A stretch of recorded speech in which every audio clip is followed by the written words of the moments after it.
Subjective idealism, or empirical idealism, is the monistic metaphysical doctrine that only minds and mental contents exist.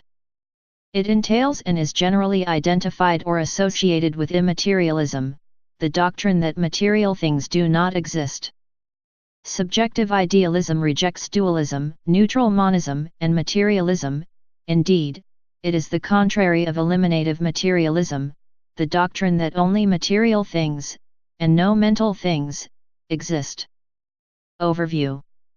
Subjective idealism is a fusion of phenomenalism or empiricism, which confers special status upon the immediately perceived, with idealism, which confers special status upon the mental. Idealism denies the knowability or existence of the non-mental, while phenomenalism serves to restrict the mental to the empirical. Subjective idealism thus identifies its mental reality with the world of ordinary experience, rather than appealing to the unitary world spirit of pantheism or absolute idealism.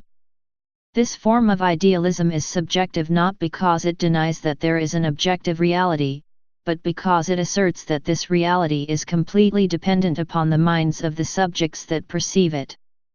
The earliest thinkers identifiable as subjective idealists were certain members of the Yoga school of Indian Buddhism, who reduced the world of experience to a stream of subjective perceptions.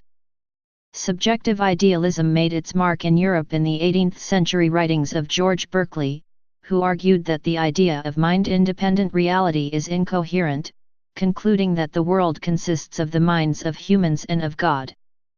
Subsequent writers have continuously grappled with Berkeley's skeptical arguments.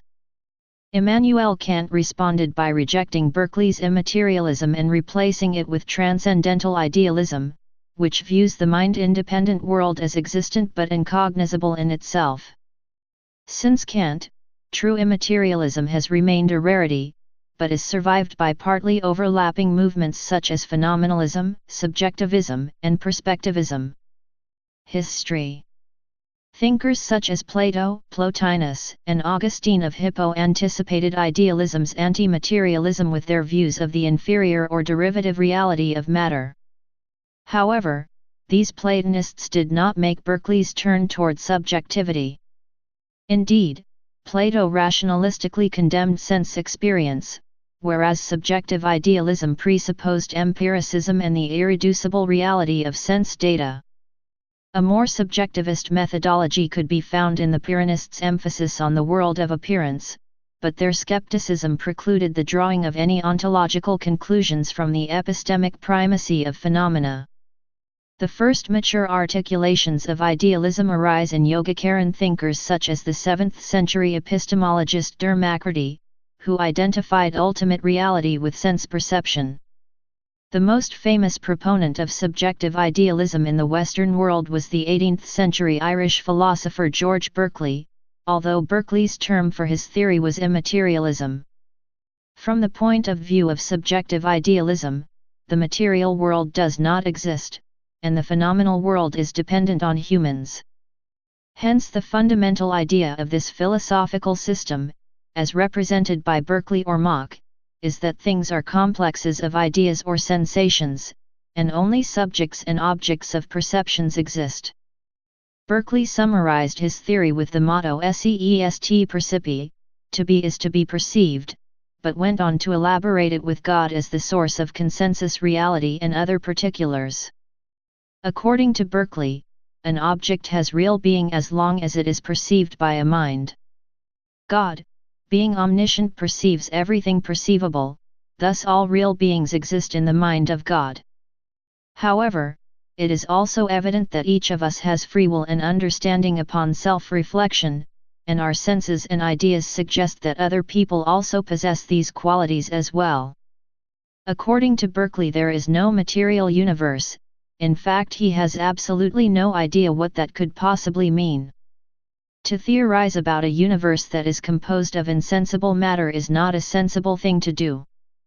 This matters because there is absolutely no positive account for a material universe, only speculation about things that are by fiat outside of our minds. Berkeley's assessment of immaterialism was criticized by Samuel Johnson, as recorded by James Boswell. Responding to the theory, Dr. Johnson exclaimed, "I refute it thus," while kicking a rock with mighty force. This episode is alluded to by Stephen Dedalus in James Joyce's Ulysses, Chapter 3. Reflecting on the ineluctable modality of the visible, Dedalus conjures the image of Johnson's refutation and carries it forth in conjunction with Aristotle's expositions on the nature of the senses as described in Sense and Sensibilia. Aristotle held that while visual perception suffered a compromised authenticity because it passed through the diaphanous liquid of the inner eye before being observed, sound and the experience of hearing were not thus similarly diluted. Dedalus experiments with the concept in the development of his aesthetic ideal.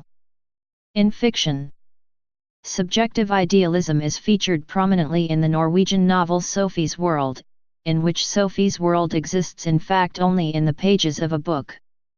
A parable of subjective idealism can be found in Jorge Luis Borges' short story Tlon, Ukbar, Orbis Tertius, which specifically mentions Berkeley.